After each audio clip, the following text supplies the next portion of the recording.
How do you store your rods when you launch? You may be doing it incorrectly and might be causing yourself a safety problem if you're not paying attention to this particular trick. Another hot day here in North Carolina, but I appreciate Chris Fuqua for sending in this hack because it got me thinking about the fact that I've never explained this to you guys, because the feature that he hacks is built into my Jackson Coosa. So let me set this up. You may have never thought about this if you launch your kayak from a level surface where your kayak is sitting there, it's partially on land, partially in the water, and you can step in from the water and move out. In other words, there's no side-to-side movement as you get your balance when you get in a kayak. But what if you're going to launch through the surf? Boy, that's going to be tippy-tumbly. Or what if you're on a river and you're going to run a rapid? Well, that could be tippy-tumbly as well. And finally, if you launch from a dock, boy, to me, that's the most hairiest place to launch, because you got to kind of pop your butt into the kayak, because if you step into it, you're probably going to flip over. So with all those opportunities to flip, how do you store your rods?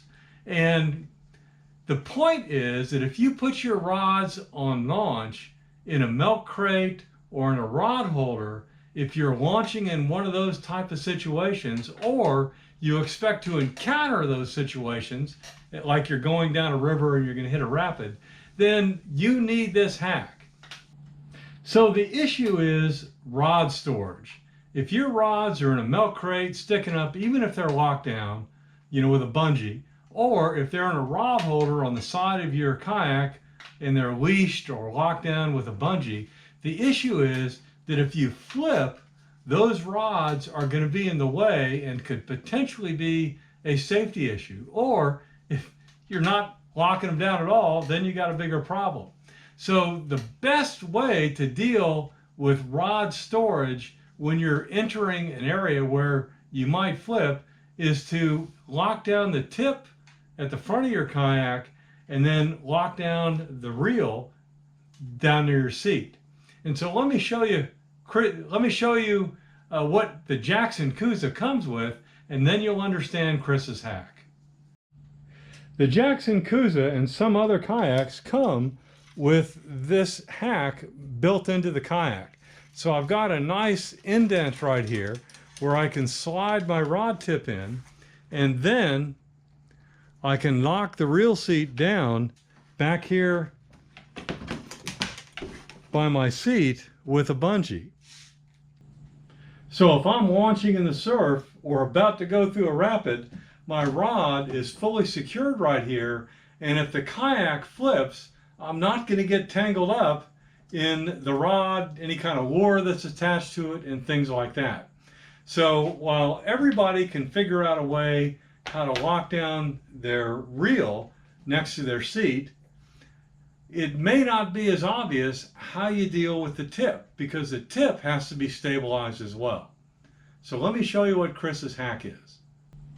As with any great hack, it starts with one of my gear track adapters, and I'll link up the video right here on how to create one of these, because that's how you're going to attach this hack to your utility track.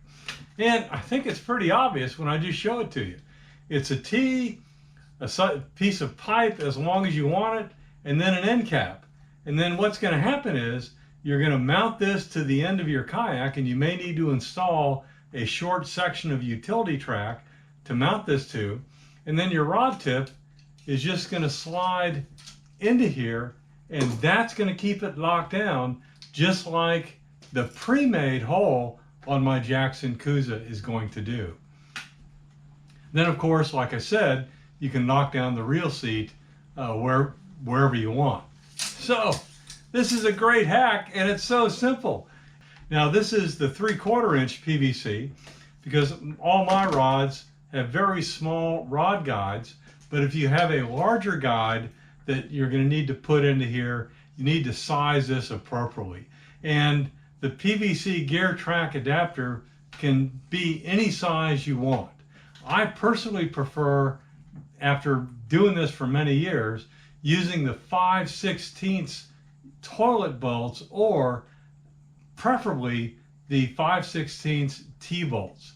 I feel like they give me a better bite when I'm dropping the nut on the inside of here. And again, you got to watch that video to see what I'm talking about.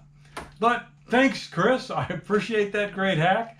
And it's probably going to save a lot of rods and keep people safe when they're launching in the surf or from a dock or going through rapids or any place else where you're at risk of flipping and getting tangled up in your gear. Comments? What do you guys think about this? Thanks again, Chris.